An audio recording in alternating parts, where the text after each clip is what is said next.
ఒకపక్క cricket అభిమానులంతా Bharat England మధ్య జరుగుతున్న మూడో టెస్ట్ చూస్తూ బిజీగా ఉంటే న్యూజిలాండ్ మాత్రం దక్షిణాఫ్రికాపై సిరీస్ విజయం సాధించి చరిత్ర పుస్తకాల్లో చోటు సంపాదిస్తూ అద్భుత విజయాన్ని సొంతం చేసుకుంది. 92 సంవత్సరాల టెస్ట్ క్రికెట్ చరిత్రలో గతంలో ఎన్నడూ దక్షిణాఫ్రికాపై సిరీస్ గెలవని కివీస్ మొట్టమొదటిసారి సిరీస్ విజయాన్ని నమోదు చేసి చరిత్ర తిరగరాసింది. 92 సంవత్సరాల టెస్ట్ చరిత్రలో ఈ రెండు జట్లు 18 సార్లు సిరీస్లు ఆడగా మొట్టమొదటిసారి న్యూజిలాండ్ ఈ చారిత్రక ఘట్టాన్ని ఆవిష్కరించింది.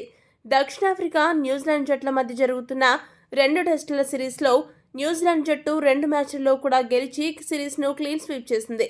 అప్పటికే మొదటి మ్యాచ్లో విజయం సాధించిన న్యూజిలాండ్ రెండో మ్యాచ్లో కూడా చారిత్రక విజయాన్ని నమోదు చేసుకుంది. న్యూజిలాండ్ జట్టు కెప్టెన్ కేన్ విలియమ్సన్ అసాధారణ రీతిలో రెండవ ఇన్నింగ్స్లో సెంచరీ సాధించి జట్టుకు చిరస్మరణీయ విజయాన్ని సాధించి పెట్టాడు.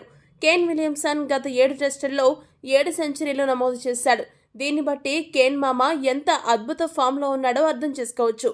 కివీస్ విజయంతో WTC పాయింట్ల పట్టికలో కీలక మార్పులు చోటు చేసుకున్నాయి. ఈ విజయంతో న్యూజిలాండ్ జట్టు విజయాల శాతం 75% కావడంతో ప్రపంచ టెస్ట్ ఛాంపియన్షిప్ పాయింట్ల పట్టికలో నెంబర్ 1 స్థానాన్ని మరింత సుస్థిరం చేసుకుంది.